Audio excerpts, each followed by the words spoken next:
अमित शाह, नाम ही काफ़ी है यार। देखो, बायोग्राफी में बताने के लिए बहुत कुछ है, लेकिन मैं आपको मेन मेन चीज़ें बताता हूँ। जिस राज्य में ये गुजरते हैं, मतलब अगर भाजपा की सरकार नहीं है और उस राज्य में चले गए, तो भाई एक छोटे से वार्ड पंच पार्षद से लेकर सीएम तक सबकी नज़र वहीं पे होती है कि अमित शाह आए, भाई कुछ उल्टा सीधा होने वाला है। मतलब सबकी चड्डी गीली हो जाती है, सीएम तक की। पता नहीं क्या है, सब सरकारें जो वहाँ की होती है उनको अपने विधायक, एमपी, एमएलए जो भी है, क्या कहा, एमपी और एमएलए एक ही होते हैं? अरे एमएलए और विधायक एक होते हैं ना यार। तो ये जहाँ भी जाते हैं वहाँ उनको इकट्ठा करना पड़ता है, गिनना पड़ता है कि भाई कहाँ गए, कितने हैं हमारे पास। तो ये देखो, उस आदमी का जादू है, उनका कौशल है कि ये सब कर लेते हैं। अब आप कहोगे कि कहने वाले ये भी कहते हैं कि वो तो तोड़ लेते हैं और पैसा दे के खरीद लेते हैं, ये कर लेते हैं। वो दूसरे भी करते हैं, कौन नहीं करता इसको। और मेरे हिसाब से तो बीजेपी अभी ये करने लगी है। चलो छोड़ो, अमित शाह की बात करते हैं। अमित शाह बहुत ही चमत्कारिक इंसान है। सबसे पहले बात तो कि काफ़ी पढ़े लिखे हैं, ऐसी बात नहीं है। बायोकेमिस्ट्री से उन्होंने बीएससी कर रखी है, मतलब ग्रेजुएशन कर रखा है बायोकेमिस्ट्री में। तो पढ़ने में निश्चित रूप से तेज होंगे, तभी तो यहाँ तक पहुँचे हैं।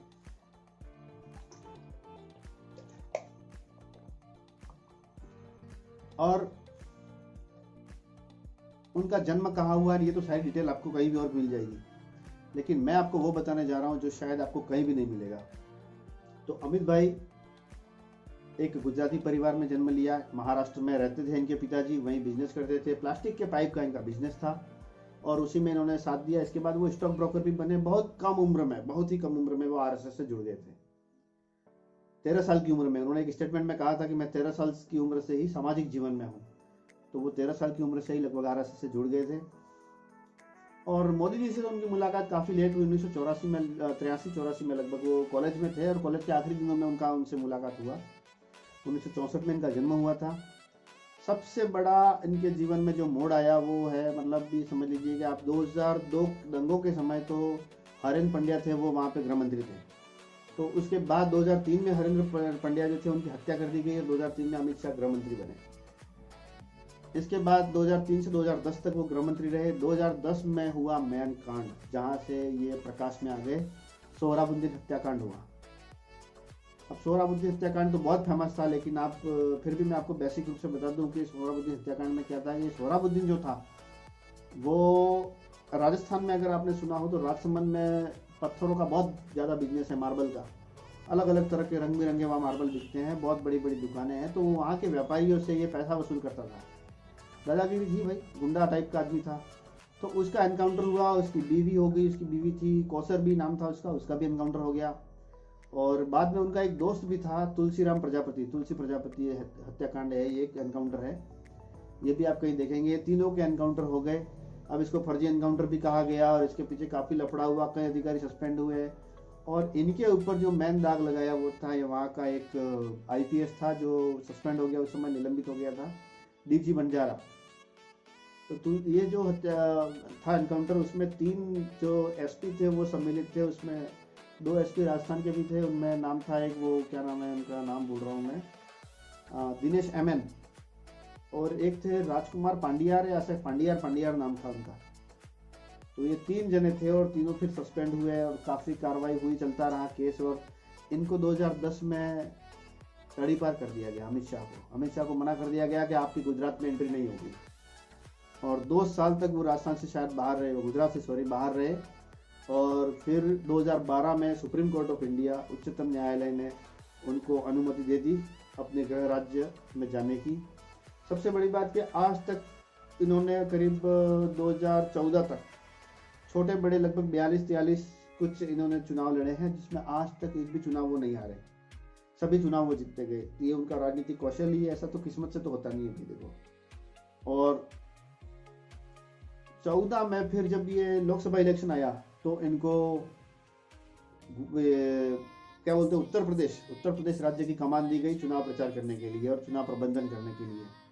उस समय जब प्रबंधन दिया गया तो 80 सीटें हैं लोकसभा की उत्तर प्रदेश में, और ऐसा कहा जाता है कि प्रधानमंत्री पद का रास्ता उत्तर प्रदेश से निकलता है। और इसी को देखते हुए सबसे महत्वपूर्ण कार्य अमित भाई शाह को दिया गया। उस समय मात्र इनके पास 10 लोकसभा की सीटें थी 80 में से, और और जब 2014 में दिया गया तो उन्होंने वहाँ पर चुनाव प्रचार किया और सारा कुछ किया, और उसका प्रबंधन नजर आया 16 मई 2014 जब इलेक्शन का रिजल्ट आया, परिणाम आया, तो 71 सीटें सिर्फ बीजेपी ने जीती थी और 2 सीटें उनका एक अपना दल नाम से एक गठबंधन किया हुआ था, उस दल ने जीती। लगभग मतलब कुल मिलाकर 73 सीटें इन्होंने वहाँ जीत ली। और उसके बाद बस डंका बज गया। उसके बाद इन्होंने जो किया, रेस्ट इज हिस्ट्री। और 2014 से 2019 तक का जो 18 तक 19 तक का जो कार्यकाल चला और 19 में फिर इलेक्शन हुए। किसी ने नहीं सोचा था कि 2019 का, लोग क्या करते हैं, लोग ये करते हैं कि अगर कोई और आदमी होता तो ये करता कि इलेक्शन जीतने के बाद फिर वो मतलब इलेक्शन आने वाले हैं तब अपनी सब पॉलिटिक्स अप्लाई करते हैं, तब लोगों के लिए ये कर देते हैं कानून और वो लगा देते हैं, सब कर देते हैं।